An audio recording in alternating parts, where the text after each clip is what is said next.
देखिए, ईरान में बार बार के विद्रोह के बावजूद खमेनेई शासन का तख्तापलट क्यों नहीं होता है, इससे जुड़ी मैं आपको प्रमुख वजह बताने जा रही हूँ। जानिए, जब 1989 में आयतुल्लाह खमेनेई की मृत्यु हुई तो उनके शिष्य अली खमेनेई सुप्रीम लीडर के सर्वसम्मत उम्मीदवार के रूप में उभरे।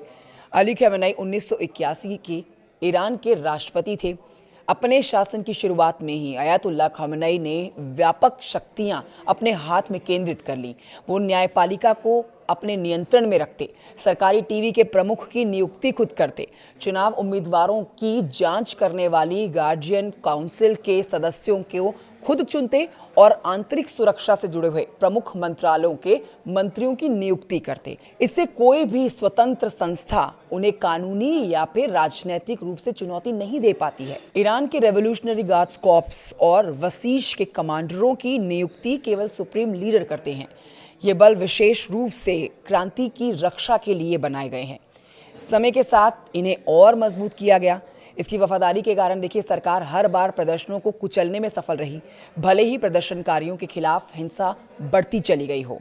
ईरान में आर्थिक और सैन्य असफलताओं के बावजूद खमेनेई के करीबी अधिकारी, जिसमें छोटे स्तर के मौलवी और सैन्य कमांडर शामिल थे, सार्वजनिक रूप से उनमें अलग नहीं हुए। एकजुटता ने सत्ता तंत्र में दरारें पड़ने से रोके रखा और विरोध आंदोलनों को सत्ता परिवर्तन में बदलने नहीं दिया। वहीं इस बार के विद्रोह में ईरान के राष्ट्रपति पेजेश्किन ने सामने आकर कहा है कि सरकार प्रदर्शनकारियों की बात सुनेगी, लेकिन एक बार भी उन्होंने सुप्रीम लीडर की आलोचना नहीं की है।